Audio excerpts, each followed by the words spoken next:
It has never happened. Not once, in nearly a century of World Cups, have all three host nations survived the group stage together. Co-hosting is a roll of the dice with three sets of eyes watching. Someone usually falls. A home crowd turns silent. A flag comes down early. So when the United States, Mexico, and Canada each walked off the pitch still alive, still dancing, the whole tournament paused. Three hosts, one continent, 0 of them going home. The question hanging over everything that comes next is simple, and it is heavy. Can a host nation actually carry that weight all the way? Understand how rare this is. 3 nations were handed the keys to the biggest tournament on Earth. 3 sets of expectations, 3 sets of pressure, 3 home crowds expecting nothing less than progress. History says at least one of them buckles under that. The host that should cruise instead crumbles. But not this time. This time the script refused to break. The United States topped its group. Mexico topped its group. Canada fought through as a runner-up. 3 different stories, 1 shared ending, and a continent that has never seen anything quite like it stretched out in front of them. And this matters far beyond the bracket. Soccer in North America has spent decades fighting to be taken seriously, fighting the joke that it is a sport the continent will never truly love. A first 48-team World Cup landed on home soil, the biggest the game has ever staged, and the doubters were already sharpening their lines. What happens if the hosts flop? What happens if the party empties out before the knockouts even begin? Instead, all 3 are still standing. The continent that was supposed to politely host the world is now refusing to leave its own party. That changes the conversation entirely. 3 nations, 3 completely different paths to the same place. One arrived as the swaggering favorite, expected to win and delivering. One arrived carrying decades of heartbreak and quiet pressure and topped its group anyway. And one arrived as the underdog nobody picked, scrapping for every inch and finding a way through. To understand what this trio really means, you have to take them one at a time. Because behind a single shared headline are 3 separate fights, 3 separate moments where it could have gone wrong, and 3 crowds that have waited years for exactly this. Let's start where the lights were brightest. The United States, the biggest of the 3 hosts, the one with the most stadiums, the most cameras, the most pressure. A young team carrying the hope of a country still learning to love this game on its own terms. They were handed Group D and told to win it, and winning a World Cup group on home soil is never as simple as it sounds. The favorite tag is a weight, not a wing. Every team that lines up against the hosts plays the game of its life. And yet, when the dust settled on the group stage, it was the United States standing on top of Group D. But here is the twist that makes their story interesting. They did not win the group cleanly. They lost their final group game.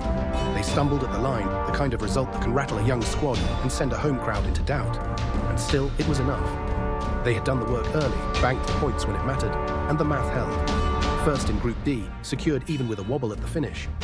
It is not a flawless run. It is something more useful for the knockouts ahead. It is proof they can take a punch and still come out on top. Mexico. No nation on this continent carries World Cup history like Mexico does. Generations of green shirts, generations of heartbreak, a fan base that lives and dies with every tournament and has learned to brace for the moment it slips away. For them, hosting was not a gift. It was a verdict waiting to be delivered, a chance to either rewrite the story or relive the old wounds in front of their own people. The pressure on a Mexico side at a home World Cup is almost impossible to describe to someone who has not lived inside that fan base. This was the tournament that was supposed to mean everything, and Mexico answered. They did not just survive, they did not just sneak through. They won Group A, finishing first, top of the pile, exactly where a host nation dreams of being when the group stage closes. After all the dread, all the bracing for disappointment, the green shirts walked out of the group stage as group winners on home soil. The fan base that has spent decades expecting the worst got to taste something different. For one tournament, at least so far, Mexico did the thing that history kept saying they could not. They topped the group and they did it at home. And then there is Canada, the underdog. The host nobody truly expected to see in this conversation. For most of the world, Canada is a hockey country, a winter country, a place soccer was supposed to visit and not conquer. Co-hosting put them on the biggest stage of all, with the smallest expectations of the 3.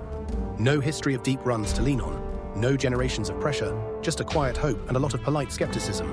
Group B was always going to be the hardest climb of any host. For Canada, simply belonging in the conversation was the dream. Advancing was supposed to be someone else's job. So when Canada finished second in Group B and punched their ticket to the knockouts, it landed differently. Not the swagger of a favorite, not the relief of a giant. Something purer, the joy of a country that was not supposed to be here arriving anyway. Runner-up in the group, through to the round of 32 and into a World Cup knockout stage for the very first time in their history. For a nation still building its soccer identity from the ground up, this is the kind of moment that recruits a generation. Kids who watched did not see a polite host bow out. They saw a Canada that stayed. That is how movements start. 3 hosts, 3 triumphs, 1 continent floating. And now the catch, because there is always a catch. Home advantage is the most double-edged blade in all of sport. The same crowd that lifts you can crush you. The same expectation that fuels a group stage run becomes a noose in a single elimination knockout, where one bad 90 minutes ends everything. Up to this point, the hosts have been carried by their cities. From here, every match is a cliff edge. There is no second game to fix a mistake, no group table to hide a slip. The party that has been so loud could fall silent in an afternoon. And the round of 32 does not care that you are the host. The United States draws Bosnia and Herzegovina, a hardened, awkward opponent with nothing to lose against a home favourite. Canada draws South Africa, and that tie carries a weight all its own because it is the very first match of the entire round of 32. The whole knockout stage opens with a host walking the tightrope. No easing in, no warm-up. Canada steps out first in front of the world with the bracket completely empty behind them. Win and the dream marches on. Lose and the party ends before it really began.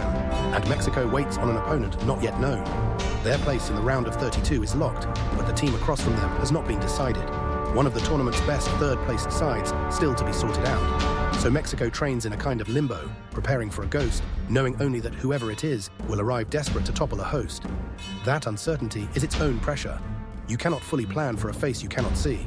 All three hosts now stand at the same line, staring down a single game, with the loudest crowds in the world holding their breath behind them. But imagine the other side of it.